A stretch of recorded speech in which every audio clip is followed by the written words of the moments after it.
नमस्कार मित्रांनो, पुन्हा एकदा तुमचं स्वागत आहे इन्फो मराठी 24 या यूट्यूब चॅनलवर। मित्रांनो, EPFO कडून एक महत्त्वाची बातमी आलेली आहे। बातमी आहे EPFO अपडेट। आता इतके वर्ष काम केल्यानंतरही तुम्हाला पेन्शन मिळणार।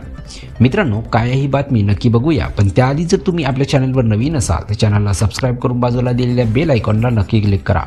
व्हिडिओ जर कामाचा आणि महत्त्वाचा वाटला तर व्हिडिओला लाईक करून आपल्या मित्रपरिवारासोबत नक्की शेअर करा।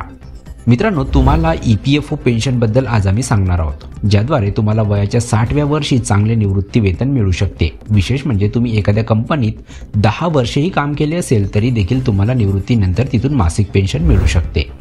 कर्मचारी पेन्शन योजना EPFO द्वारे 16 नोव्हेंबर 1995 रोजी जारी करण्यात आली होती, ज्या अंतर्गत संघटनात्मक क्षेत्रात काम करणाऱ्या कर्मचाऱ्यांना मासिक पेन्शन देण्याची योजना तयार करण्यात आली होती। या योजनेअंतर्गत कर्मचारी किती दिवस काम करतो त्यानुसार पेन्शन निश्चित केली जाते। जर तुम्ही एखाद्या कंपनीत 10 वर्षे काम केले असेल आणि तुमचा PF तिथे जमा असेल तर तुम्हाला मासिक पेन्शन किती मिळेल याबद्दल आपण थोडं बघूया। त्याआधी आपण बघूया की EPS साठी तुमची पात्रता काय लागू असते।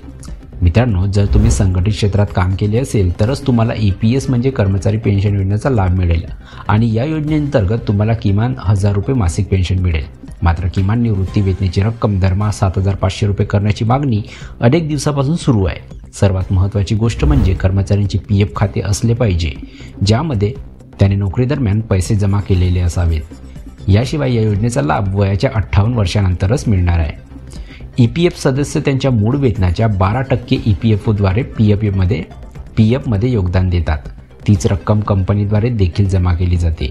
कंपनीने जमा केलेली रक्कम 2 भागामध्ये विभागली जाते, ज्यामध्ये 8.33% EPS आणि 3.67% PF मध्ये जाते। मित्रांनो, आपण बघूया की तुम्हाला किती पेन्शन मिळेल। मित्रांनो, EPS अंतर्गत कर्मचाऱ्यांचे पेन्शन त्यांच्या कामाच्या वेळेनुसार आणि पगाराच्या आधारे ठरवले जाते।